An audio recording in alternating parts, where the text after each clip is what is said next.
The morning of March 3rd in 1943 arrived with crystalline clarity over the waters northeast of New Guinea and aboard the Japanese warship Yukikaze.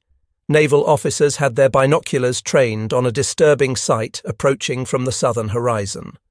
12 twin-engined aircraft were racing toward their position, flying so impossibly low that the spinning propellers were actually creating visible disturbance patterns across the ocean surface itself. The officers counted and recounted what they were seeing, struggling to comprehend why American bombers would approach a heavily defended convoy at such suicidal altitude. Every piece of conventional military wisdom suggested this was tactical madness. What transpired in the quarter hour that followed would shatter Japanese naval confidence in the Southwest Pacific Theater completely and permanently. Within that brief window of time, 8 transport vessels loaded with nearly 7,000 desperately needed reinforcements would be transformed into burning hulks and sinking wreckage. 4 destroyer escorts that had successfully shepherded convoys across vast ocean distances since the attack on Pearl Harbor would be broken and sent to the bottom. Every assumption the Imperial Japanese Navy held regarding air-to-sea combat would descend into the depths of the Bismarck Sea alongside approximately 2,900 Japanese military personnel. The Japanese command structure had no knowledge of what these particular bombers actually represented. These were not standard B-25 Mitchell medium bombers conducting ordinary operations. These aircraft had been radically transformed into flying weapons platforms by an unconventional engineer named Paul Gunn, who everyone called Pappy. Each plane now bristled with 8 forward-pointing 50-caliber machine guns. The engagement about to unfold in the Bismarck Sea would prove conclusively that American innovative thinking had produced something the Japanese military establishment literally could not imagine existing. These were bombers that did not release their ordnance from safe altitude above their targets, but instead skipped those bombs across the water surface like flat stones while simultaneously unleashing torrents of armor-piercing machine gun fire that could shred metal and flesh with equal efficiency. The convoy that had departed from Rabaul shortly after midnight on the 1st of March in 43 represented the final significant effort to reinforce positions at Leh using surface naval vessels. General Hitoshi Imamura, commanding the 8th Area Army, required these reinforcements with desperate urgency if he hoped to maintain Japanese control over New Guinea, which served as the ultimate defensive barrier protecting the southern approaches to the Japanese Empire itself. The escort force under Rear Admiral Masatomi Kimura consisted of 8 destroyers, each one a battle-tested veteran of countless Pacific operations. The destroyers Shirayuki, Shikinami, Uranami, Tokitsukaze, Yukikaze, Asashio, Arashio, and Asagumo formed a protective screen around 8 transport ships carrying the precious cargo of men and materials. The transports Ayomaru, Kenbo Maru, Kyokusei Maru, Oigawa Maru, Shinai Maru, Taimei Maru, Teiyo Maru, and the naval auxiliary vessel Nojima were loaded with the entire 51st Division, some 6,900 elite combat troops, along with enough supplies and ammunition to sustain the Leh garrison through months of anticipated fighting. Every detail of the convoy's departure timing had been calculated with meticulous precision. Japanese weather forecasters had predicted 3 solid days of storm coverage, which would provide ideal concealment from American aerial reconnaissance efforts. 100 Zero fighters stationed at various airfields across New Britain and New Guinea stood ready to provide continuous protective air cover throughout the voyage. The planned route hugged close to the northern coastline of New Britain, thereby minimizing the amount of time the convoy would spend exposed in open ocean waters. Captain Tamichi Hara commanded the destroyer Yukikaze, and would later write extensively about his experiences in a memoir titled Japanese Destroyer Captain. In recent weeks, Hara had observed concerning modifications in American tactical approaches. Enemy bombers were attacking from progressively lower altitudes, and their aircraft were being modified in ways that suggested significant changes in combat doctrine. According to accounts written after the war ended, when Hara attempted to voice these concerns to superior officers, He was generally dismissed with assertions that American desperation was driving them to make increasingly reckless tactical errors that would ultimately work to Japan's advantage.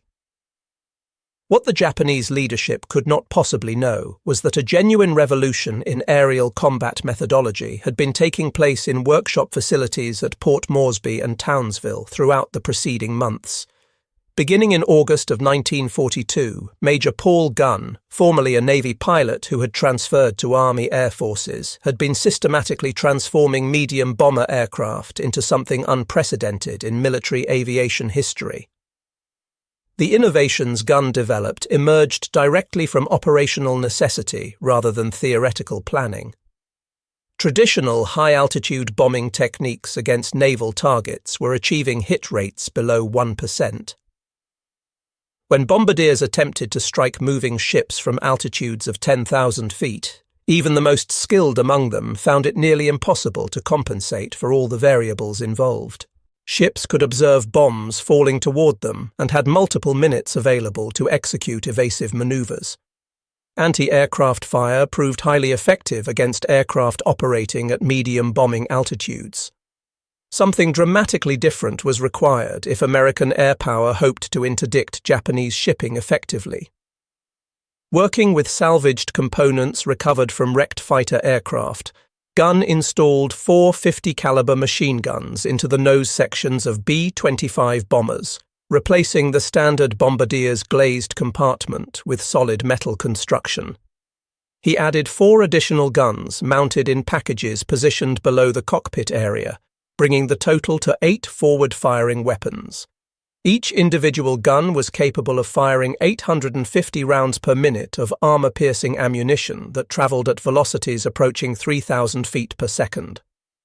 When all 8 guns fired simultaneously, a single B-25 could project 6,800 bullets per minute in a concentrated stream of devastating firepower.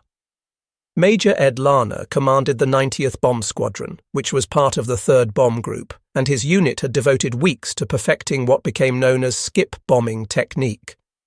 Flying at altitudes of 200 feet or even lower, pilots would release 500-pound bombs equipped with specially configured delay fuses that would cause the weapons to skip across the water surface before slamming into ship hulls below the waterline. The fuses were carefully set to detonate after 4 to 5 seconds, just enough time for the attacking bomber to clear the blast radius of its own weapon. This technique had been practiced repeatedly on the wreck of the SS Pruth, which lay in Port Moresby Harbour and served as a training target until crews could consistently achieve hits with acceptable accuracy.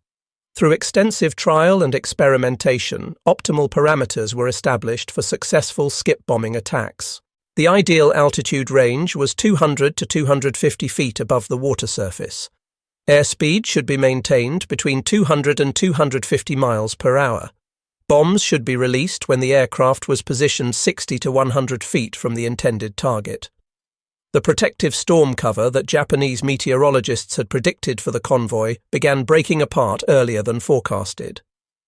At 10 in the morning on March 2nd, a B-24 Liberator conducting routine reconnaissance operations spotted the convoy through an unexpected gap in the cloud coverage.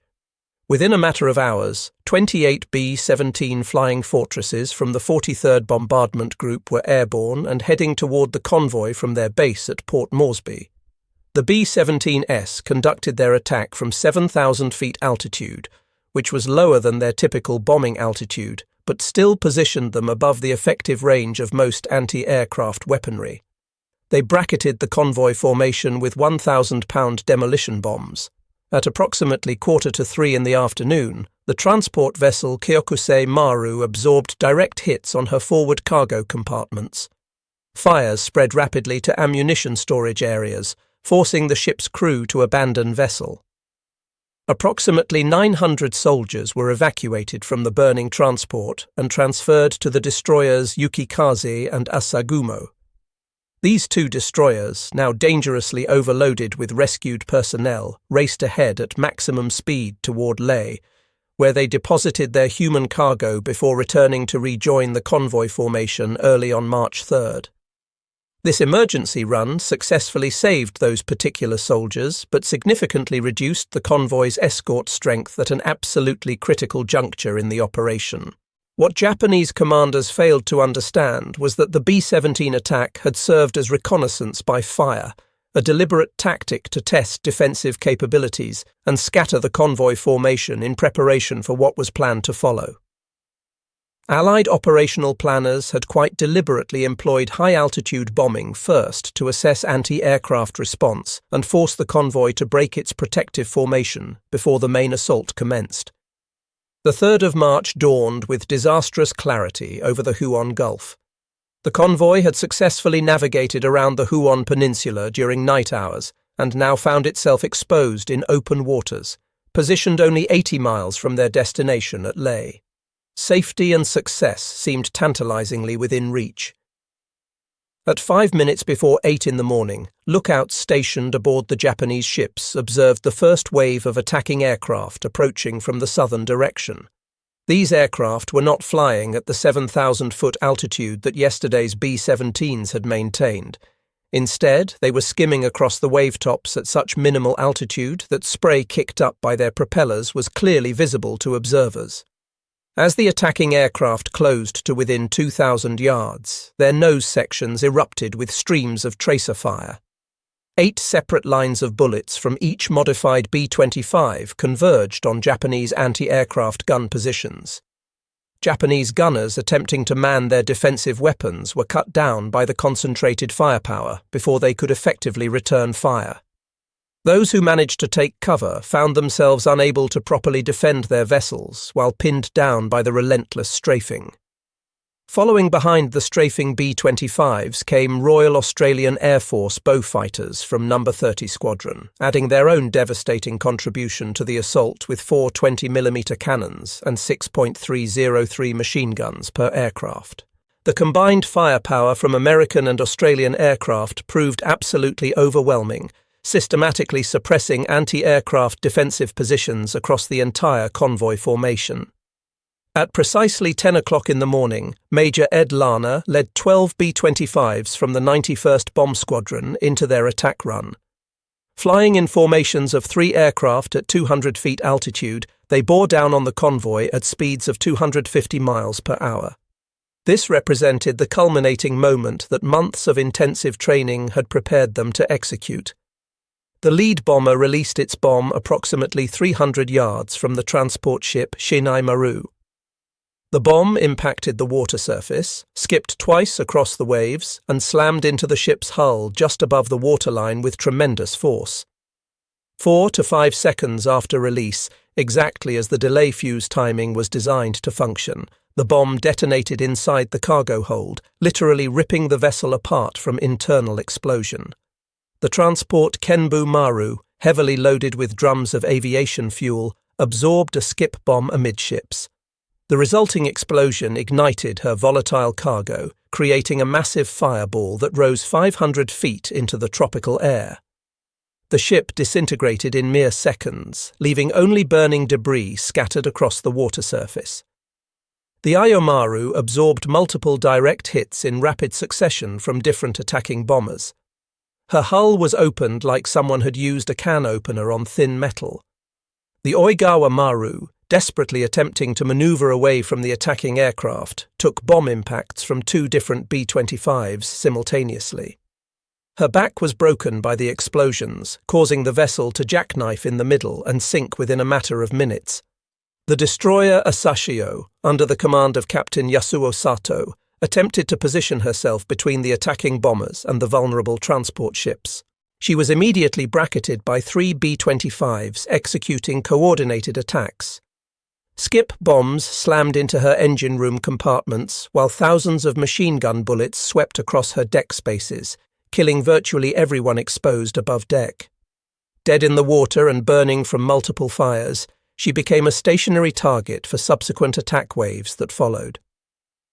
By 10:15 in the morning, exactly 15 minutes after Major Larner's squadron had released their first bombs, 7 of the 8 transport vessels were either already sunk or in the process of sinking. 3 destroyers, specifically the Asashio, Arashio, and Tokitsukaze, had sustained mortal damage and would not survive. The Shirayuki would eventually sink later in the day. The convoy had completely ceased to exist as any kind of organized fighting force. The destruction of the vessels themselves represented only the beginning of an unfolding tragedy. Thousands of Japanese soldiers, many of whom had never learned to swim properly, were thrown into the oil-covered waters of the Huon Gulf without warning or preparation. Those soldiers who possessed swimming ability faced a horrible choice between attempting to reach the New Guinea coastline through shark-infested waters with dangerous currents, or clinging to floating debris while hoping desperately for rescue that might never arrive. The destroyer Shikinami, one of the few escort vessels still capable of operating, began pulling survivors from the water as quickly as possible. Captain Masamichi Ueno's crew worked frantically, hauling men aboard as fast as their strength allowed. They managed to save approximately 300 men in the first hour of rescue operations. Then American aircraft returned for follow-up attacks. The subsequent attacks on March 4th specifically targeted lifeboats and rafts carrying survivors. Machine gun bullets churned the sea surface into foam. Life rafts disintegrated under concentrated fire from multiple aircraft. PT boats also participated in operations to prevent Japanese survivors from successfully reaching shore, following explicit orders to ensure enemy soldiers could not reinforce the garrison at Leh. For Japanese military observers who managed to survive the engagement, the attack revealed devastating truths about American capabilities. The skip bombing technique, which had been developed and perfected in just a few months of intensive experimentation, had no corresponding counter-tactic anywhere in Japanese military doctrine. Ships could not depress their anti-aircraft gun barrels sufficiently to engage aircraft flying at mast height. Torpedoes could not be aimed at aircraft targets. Traditional anti-aircraft defensive doctrine proved completely useless against this new form of attack. The firepower carried by the B-25s proved particularly shocking to Japanese observers. Standard Japanese fighters typically carried 2 7.7mm machine guns, occasionally supplemented by 20mm cannons for additional punch. These American bombers carried 8 50-caliber machine guns, representing the combined firepower of multiple fighter aircraft, all aimed in a single direction, all controlled by one trigger under the pilot's finger. Even more disturbing than the raw firepower was the level of coordination displayed throughout the engagement. The attack involved American B-17, B-25s, A-20 from the 3rd Attack Group, and Australian Beaufighters, representing over 100 aircraft from different units, different services, and even different nations, all working in absolutely perfect synchronization. They communicated constantly throughout the battle, adjusting tactics in real time based on radio reports being transmitted between aircraft. As darkness fell across the battle site on March 3rd, the surviving Japanese destroyers returned to search desperately for survivors among the floating wreckage. They discovered a sea covered with debris and corpses. Oil fires continued burning on portions of the water surface. The destroyer Hatsuyuki arrived from Kavieng carrying additional fuel, which allowed rescue operations to continue throughout the night hours. In total, approximately 2,700 men were eventually pulled from the water and returned to Rabaul. Another 1,200 personnel, including those who had been landed at Leh before the main attack occurred, eventually made it to their destination. Of the 6,900 troops who had departed Rabaul with high hopes of reinforcing New Guinea positions, 2,890 were dead. The 51st Division had effectively ceased to exist as a fighting force before firing a single shot at enemy forces. All of the ammunition, food supplies, medical equipment, and other materials needed to sustain military operations for months had gone down with the sunken transports. The aviation fuel loaded aboard the Kenbu Maru, which was supposed to keep Japanese aircraft flying operational missions, was now nothing more than a spreading slick on the Bismarck Sea surface.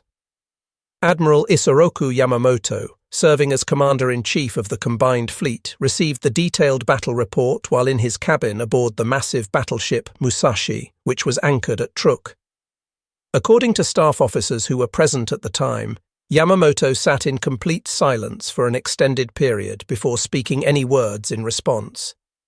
The strategic implications were unmistakably clear to everyone present. Japan could no longer successfully reinforce forward garrison positions using surface convoy operations within range of Allied aircraft. The supply lifeline to forward bases had been severed completely. The Battle of the Bismarck Sea represented far more than a simple tactical defeat in a single engagement. It marked a fundamental shift in the nature of warfare being conducted across the Pacific theater.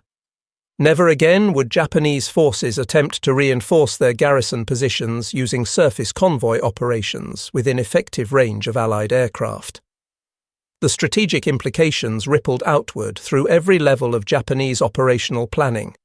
General Imamura personally flew to Imperial General Headquarters in Tokyo to deliver his report directly to the highest levels of command.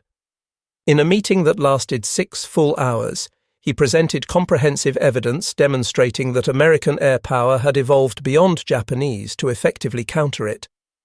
The Americans were not simply building greater numbers of aircraft. They were fundamentally revolutionizing how aircraft fought and what aircraft could accomplish. On March 25 in 1943, a joint Army-Navy Central Agreement on Southwest Area Operations officially gave operations in New Guinea priority over those being conducted in the Solomon Islands. However, without the capability to reinforce positions by sea, this represented an essentially empty gesture. Japanese forces already deployed in New Guinea would be required to fight without any realistic hope of receiving significant reinforcement or resupply from outside sources. For American forces, the victory validated 2 full years of innovation, adaptation, and systematic improvement. General George Kenney, commanding the 5th Air Force, had successfully transformed his organization from a traditional bombing unit into something genuinely unprecedented in military history. An aerial navy capable of controlling sea lanes without requiring any actual ships. Major Ed Larner, whose 91st Squadron had led the devastating Skip bombing attack, received the Distinguished Service Cross for his exceptional leadership during the engagement. The official citation praised his extraordinary achievement in leading the attack that destroyed the convoy so comprehensively. Tragically, Larner died just 58 days later on April 30th in 1943 when his B-25 crashed during landing approach at Dobodura airfield. He had survived 87 combat missions only to die in what should have been a routine landing accident. North American Aviation Company immediately began incorporating guns field modifications into standard factory production processes. By late 1943, B-25G models were rolling off assembly lines with built-in forward firepower, including even a 75mm cannon, though the cannon ultimately proved less practically useful than multiple machine guns in actual combat conditions. The B-25H model would eventually carry 14 forward-firing machine guns. The B-25J could be configured with 18 guns total, making it one of the most heavily armed aircraft in the entire war. Beyond the strategic and tactical implications, the Battle of the Bismarck Sea represented profound human tragedy on a massive scale. The 2,890 Japanese who died were not mere statistics in some military ledger. They were individual sons, fathers, husbands, brothers.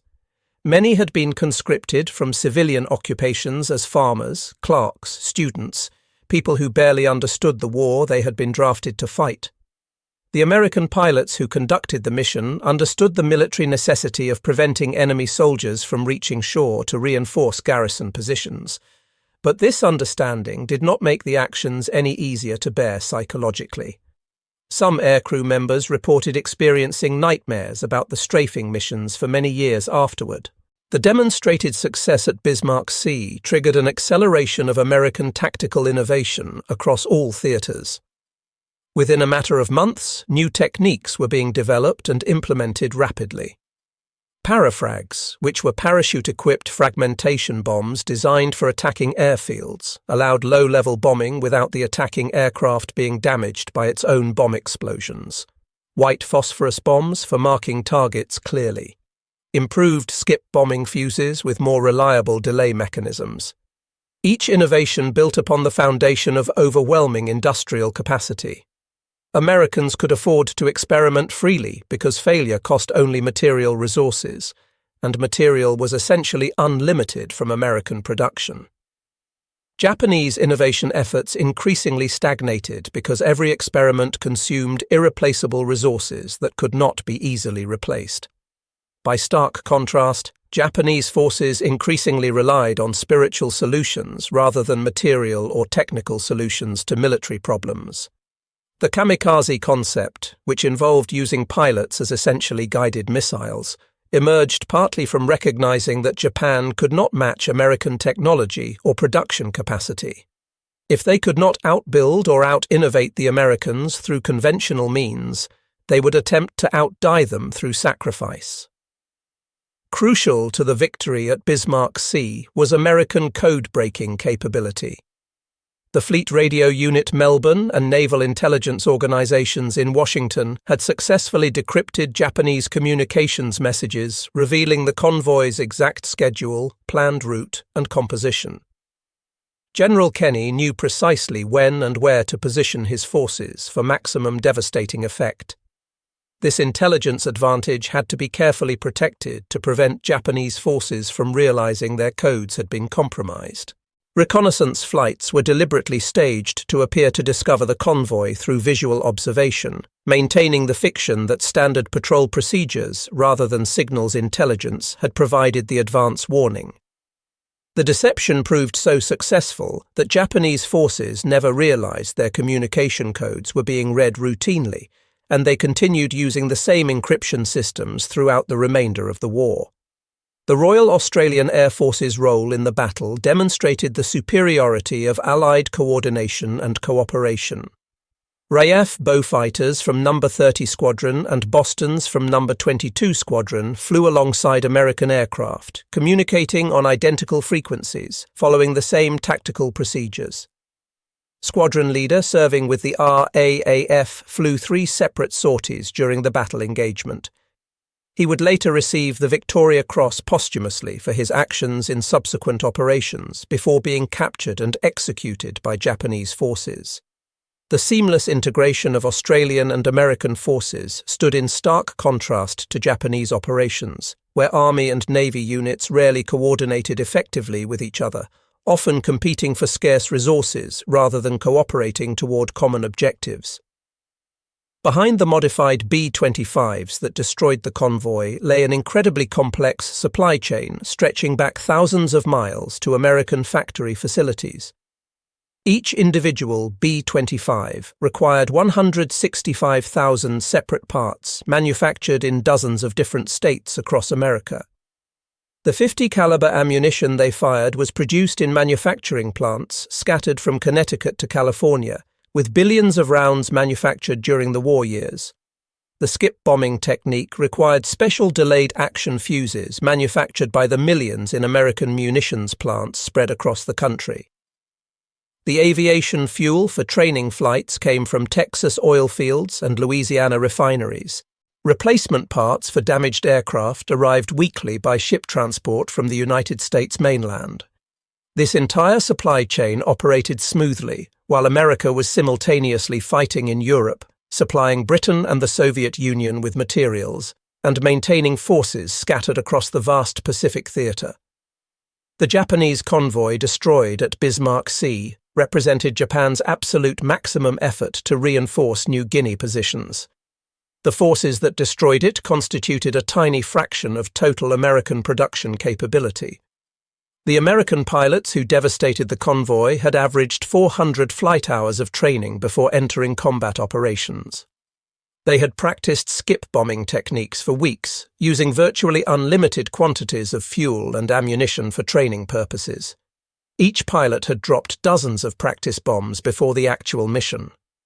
By sharp contrast, Japanese pilots entering combat in 1943 increasingly did so with less than 100 hours total flight time. Fuel shortages meant minimal training opportunities.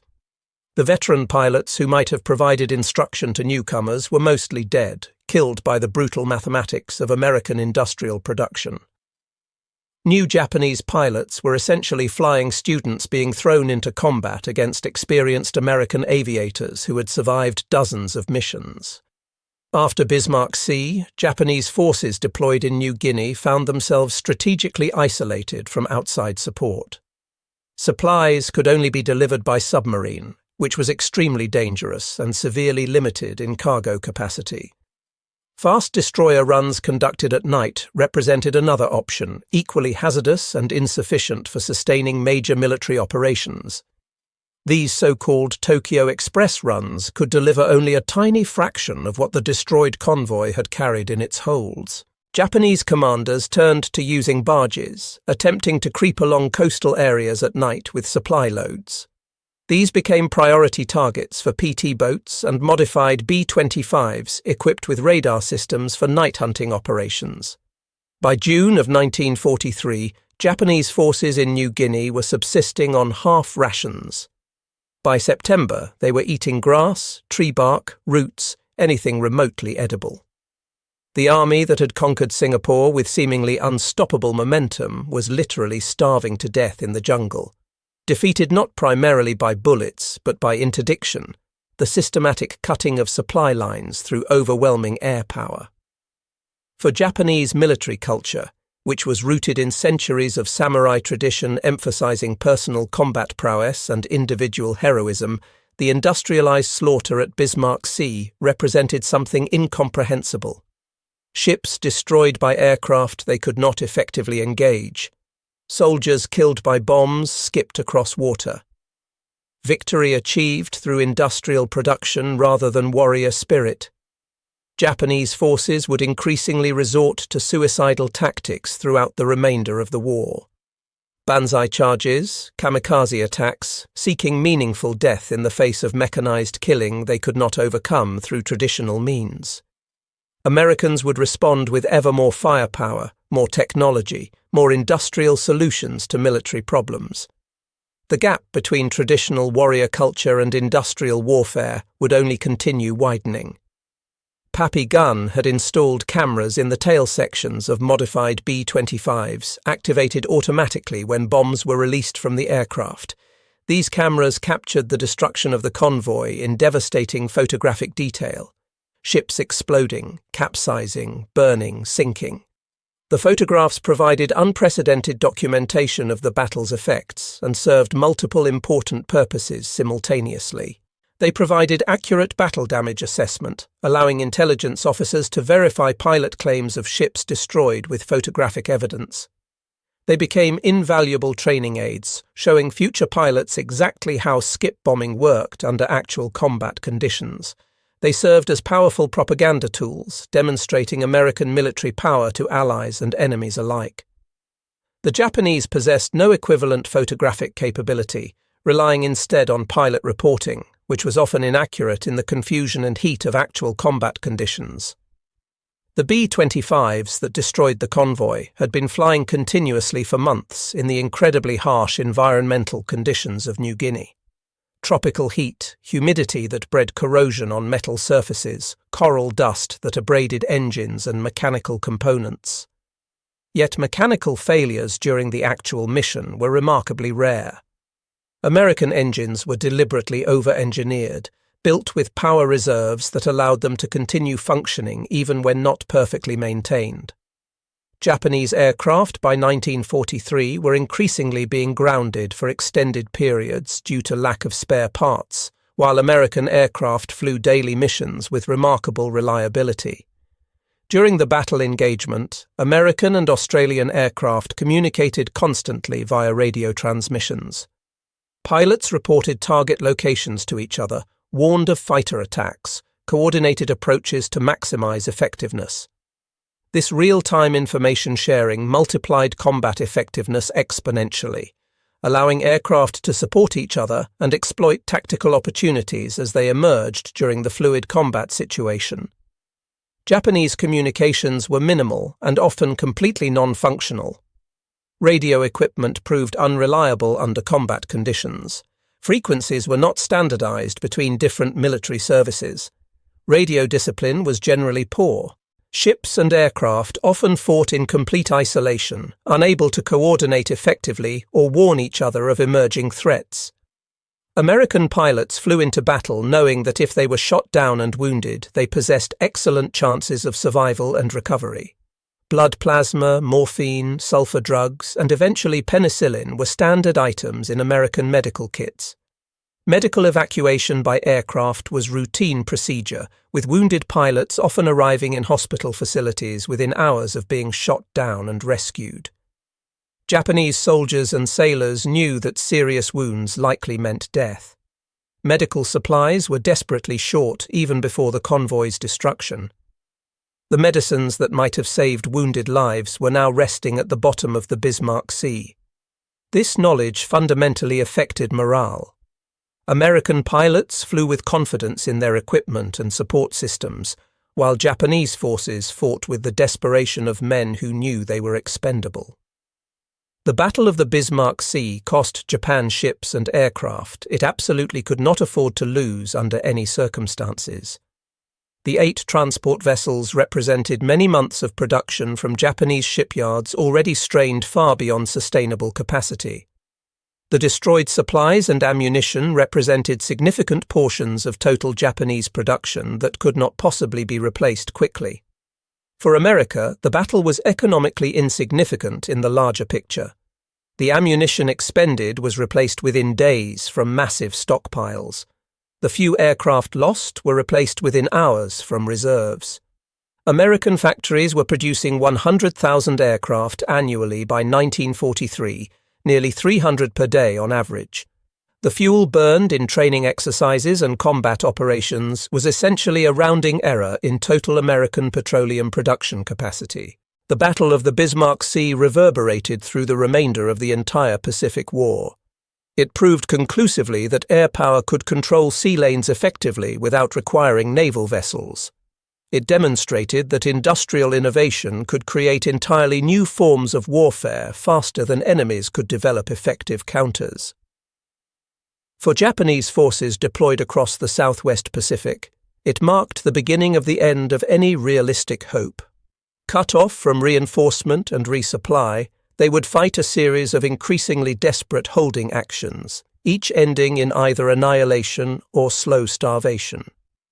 The island-hopping strategy became genuinely viable because Japanese garrisons could be isolated and bypassed completely, left to wither without supplies while American forces advanced toward Japan itself.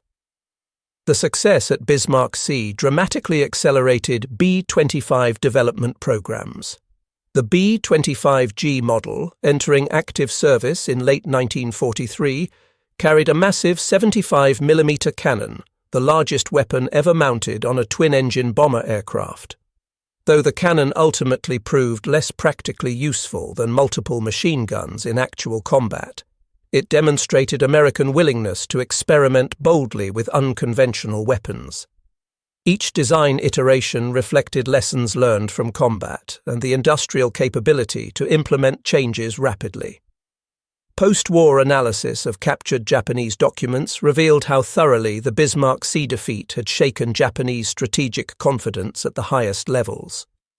Intelligence reports from the combined fleet emphasized American material superiority rather than tactical or operational superiority, representing a significant shift from earlier assessments that had attributed American successes primarily to luck or Japanese tactical mistakes. One captured intelligence report stated explicitly that the enemy's production capacity allowed them to implement new tactical innovations faster than effective counters could be developed and deployed.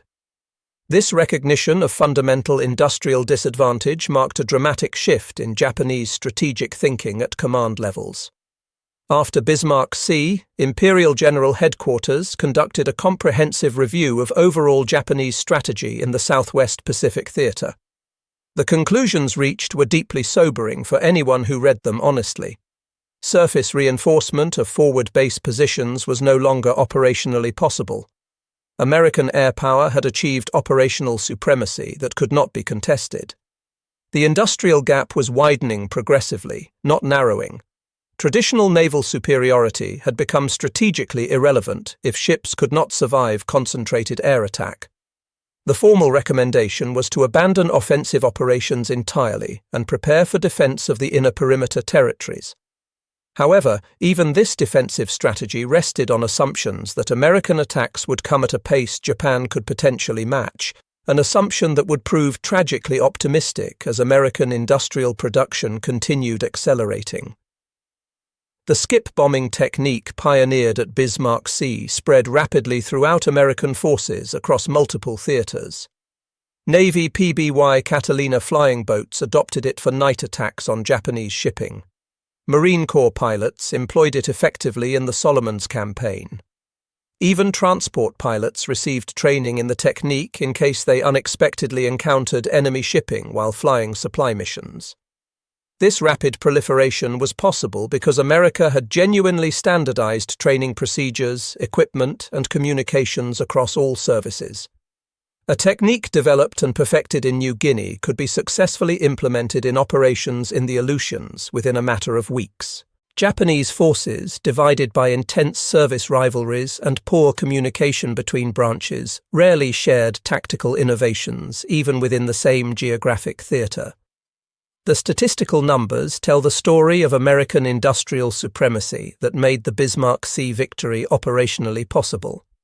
During World War II, American factories produced 9,816 B-25 Mitchell bombers in total. Ammunition manufacturing plants produced 12 billion rounds of 50-caliber ammunition. Flight training schools graduated 193,440 pilots.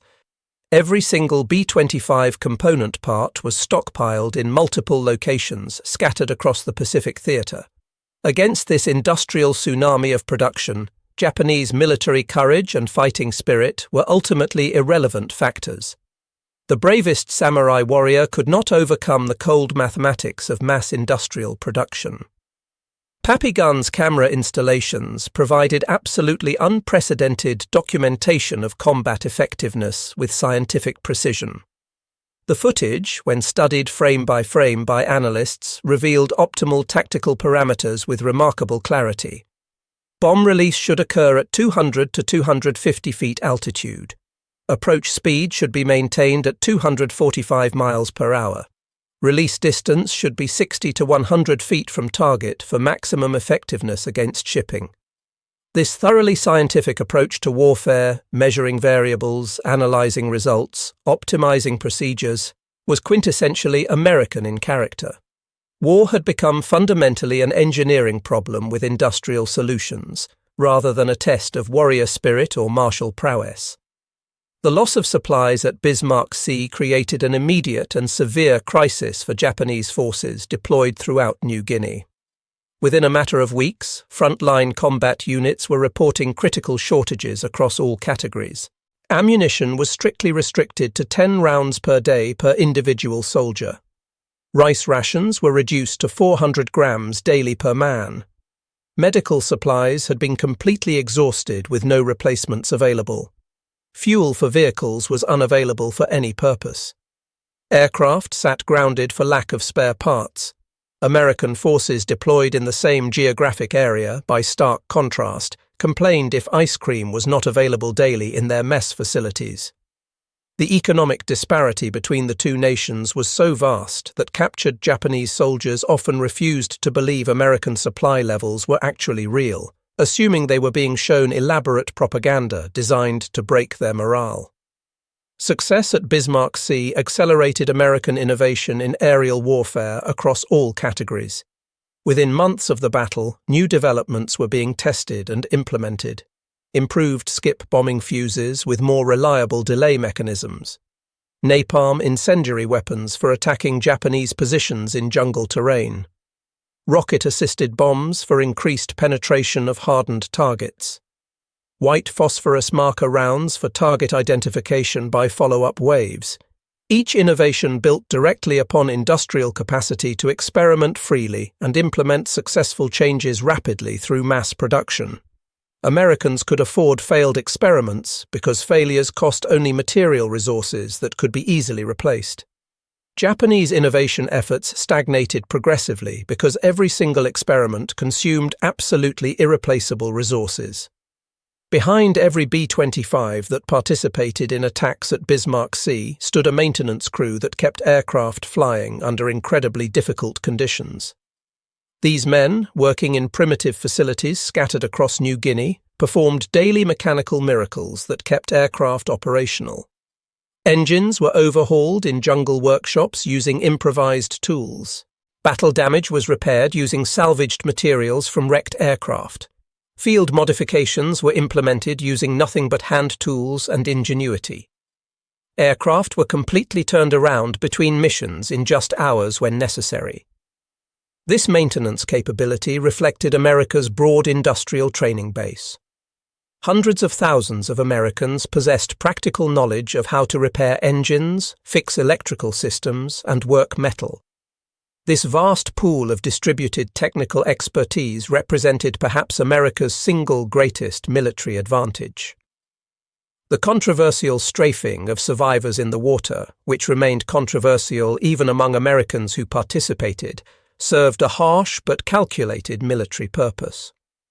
Japanese forces throughout the Pacific Theater learned through bitter experience that attempting to reach shore after their transport ships were sunk meant almost certain death from air attack. This psychological impact extended far beyond the immediate battle, profoundly affecting Japanese morale in future naval engagements. General Douglas MacArthur publicly called Bismarck Sea the decisive aerial engagement in the entire Southwest Pacific Theater. His official communiqué claimed somewhat inflated Japanese losses, but the fundamental strategic impact fully justified his obvious enthusiasm about the results. Air power had conclusively proven it could interdict sea lanes just as effectively as submarines or surface naval vessels. Admiral Yamamoto, carefully reading the detailed battle reports, made what would prove a fateful personal decision. He would personally visit forward bases to boost morale that had been shattered by the defeat. This decision, driven by depression following Bismarck Sea, would lead directly to his death on April 18 in 1943, when American codebreakers learned of his travel itinerary and P-38 Lightning fighters intercepted his transport aircraft over Bougainville, shooting him down and killing him. American forces institutionalized the tactical lessons of Bismarck Sea with remarkable speed. Within mere weeks of the battle, training manuals were being updated with skip bombing techniques. New pilots were practicing low-level attacks at training bases.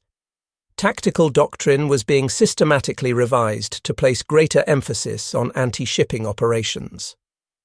The Army Air Force's Tactical Center conducted exhaustive analysis of every aspect of the battle, producing detailed analytical reports that were distributed throughout the Pacific Theater. Japanese institutional learning was severely hampered by deep systemic problems throughout the military structure. Intense service rivalries prevented honest analysis of what had actually occurred. Army and Navy branches blamed each other rather than examining fundamental weaknesses in doctrine or capability. Face-saving cultural concerns obscured recognition of failures. By the time Japanese forces finally developed partial tactical counters to skip bombing techniques, American innovation had already moved forward to entirely new tactics. The B-25 modifications that had proved so devastatingly successful went into mass production with remarkable speed. North American Aviation's factory facilities in Kansas City and Inglewood retooled their production lines within a matter of weeks.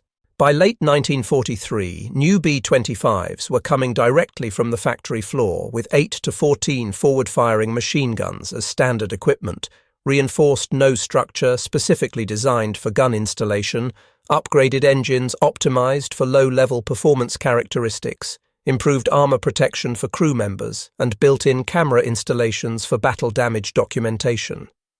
This rapid transition from field modification to standardized mass production perfectly exemplified American industrial flexibility that Japan simply could never hope to match. After Bismarck Sea, American bomber crew training programs incorporated low-level attack techniques as completely standard curriculum at all training facilities. Pilots practiced skip bombing at training bases scattered across Texas and Arizona, using target ships positioned in the Gulf of Mexico and California's Salton Sea. This training was extraordinarily fuel-intensive by any standard. Each individual pilot consumed thousands of gallons of aviation fuel simply learning the technique through repetitive practice, but America could easily afford this expenditure. By 1943, American refineries were producing 1.5 billion gallons of aviation fuel annually, while Japan desperately struggled to import enough fuel to keep its operational fleet running at all. Several B-25s returned from Bismarck Sea carrying significant battle damage from anti-aircraft fire. Holes from shell fragments damaged control surfaces, shot up engines. Within 72 hours, every single damaged aircraft was flying operational missions again, repaired using aluminum patches fabricated in field workshops, engines replaced using improvised lifting equipment, control cables spliced together with salvaged materials, fuel tanks patched with rubber recovered from destroyed Japanese equipment. Japanese aircraft sustaining similar levels of damage would have been immediately written off as total losses, cannibalized for spare parts if anything remained salvageable. The delayed action fuses that made skip bombing operationally possible represented marvels of precision engineering, manufactured to tolerances measured in thousandths of inches.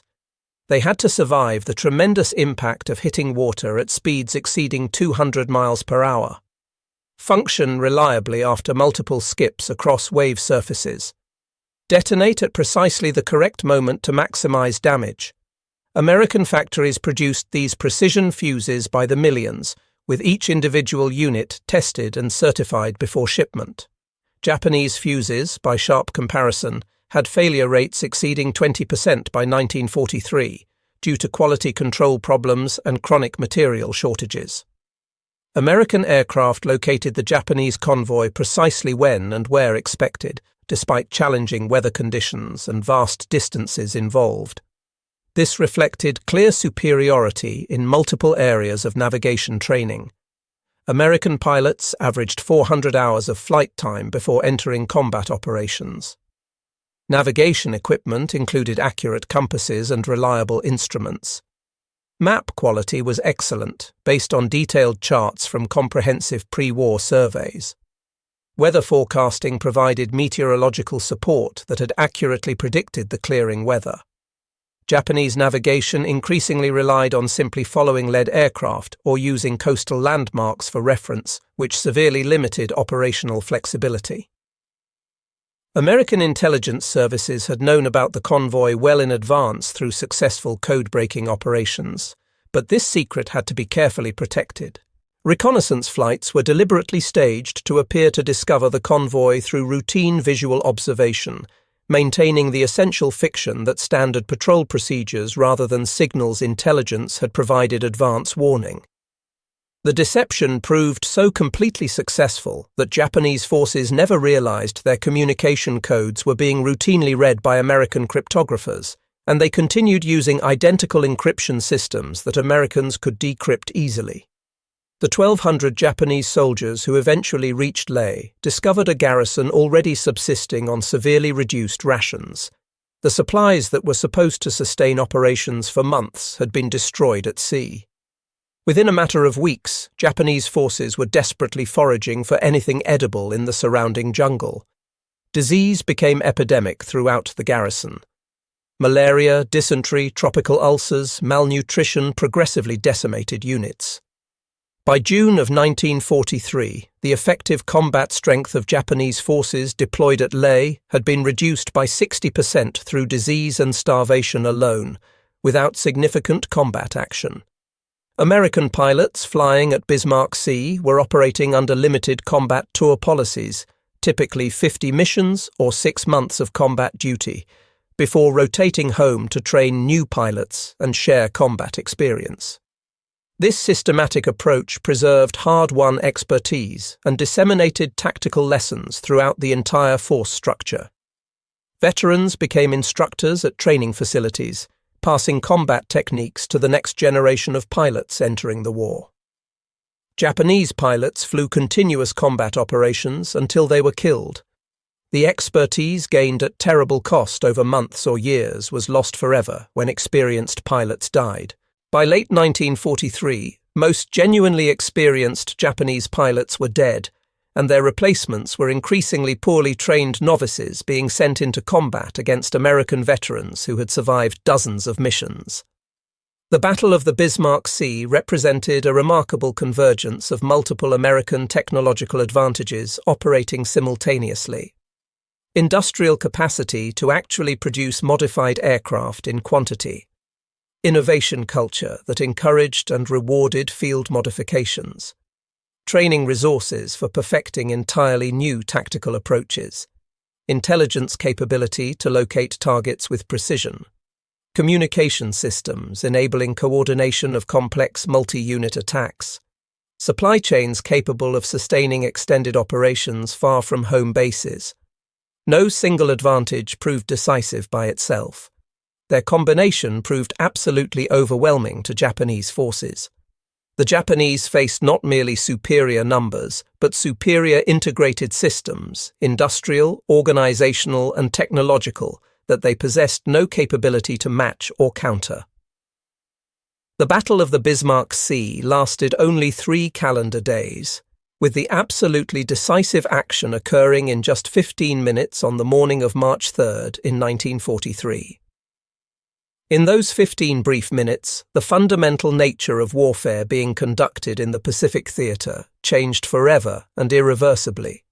Air power had proven conclusively that it could control vital sea lanes without requiring any naval vessels whatsoever. Industrial innovation had demonstrated it could create entirely new forms of warfare faster than enemies could possibly develop effective counters. American production had shown that sheer quantity, when properly applied with sound tactics, possessed a quality all its own. For the Japanese military, Bismarck Sea represented far more than a simple tactical defeat in one engagement. It constituted definitive proof that their entire philosophical approach to modern warfare had become completely obsolete. Courage, warrior spirit, martial tradition, none of these meant anything substantial against modified B-25s carrying 8 machine guns and skip bombs. They were fighting a war against machines and integrated industrial systems they simply could not match regardless of sacrifice or determination. For American forces, Bismarck Sea validated years of systematic preparation and continuous innovation. Pappy guns field modifications, originally developed with salvaged parts and simple hand tools in primitive jungle workshops, had proven more operationally effective than any purpose-built weapon system. The marriage of characteristically American ingenuity with overwhelming industrial capacity had produced an entirely new form of warfare that Japan possessed absolutely no capability to counter effectively. The battle's strategic legacy extended far beyond the immediate Southwest Pacific theater of operations. It demonstrated definitively that in modern industrialized warfare, industrial production capacity was fundamentally equivalent to military capacity itself. The nation that could build the most equipment, train the most personnel, innovate the fastest, and adapt most quickly to changing conditions would ultimately prevail in extended conflict. Traditional military virtues like courage, loyalty, and self-sacrifice remained genuinely important, but they were no longer sufficient by themselves to guarantee victory. In 15 minutes over the Bismarck Sea, 8 modified bomber aircraft accomplished what the entire Imperial Japanese Navy could not prevent despite their best efforts. They systematically cut Japan's supply lines and doomed Japanese forces in New Guinea to eventual starvation and inevitable defeat. Those 15 minutes marked the precise moment when industrial warfare definitively replaced traditional military concepts throughout the Pacific theater. The Japanese soldiers and sailors who witnessed the attack and could not believe what they were seeing were absolutely right to feel incredulous. They were witnessing something that should not have been possible according to everything they understood about naval warfare doctrine. But American industrial innovation had transformed the impossible into routine procedure, the previously unthinkable into standard operating practice. The Battle of the Bismarck Sea stands throughout history as definitive proof that in modern warfare, The nation with superior factories defeats the nation with braver soldiers. It remains a lesson written in flame and destruction across the waters of the Huon Gulf, a lesson that would define the remainder of the Pacific War completely. In the age of industrial warfare, production capacity equals power, innovation equals strategy, and the assembly line proves ultimately mightier than any sword. The Japanese officers could not believe it when modified B-25 bombers destroyed 8 transport ships in just 15 minutes of coordinated attack. By the time they fully accepted this new reality, it was already far too late to matter. The war had been lost, not in those 15 minutes of visible destruction, but in the preceding years of industrial preparation and systematic innovation that made those 15 minutes operationally possible. The Battle of the Bismarck Sea simply represented the moment when that long-prepared victory became undeniably visible to everyone who witnessed it unfold.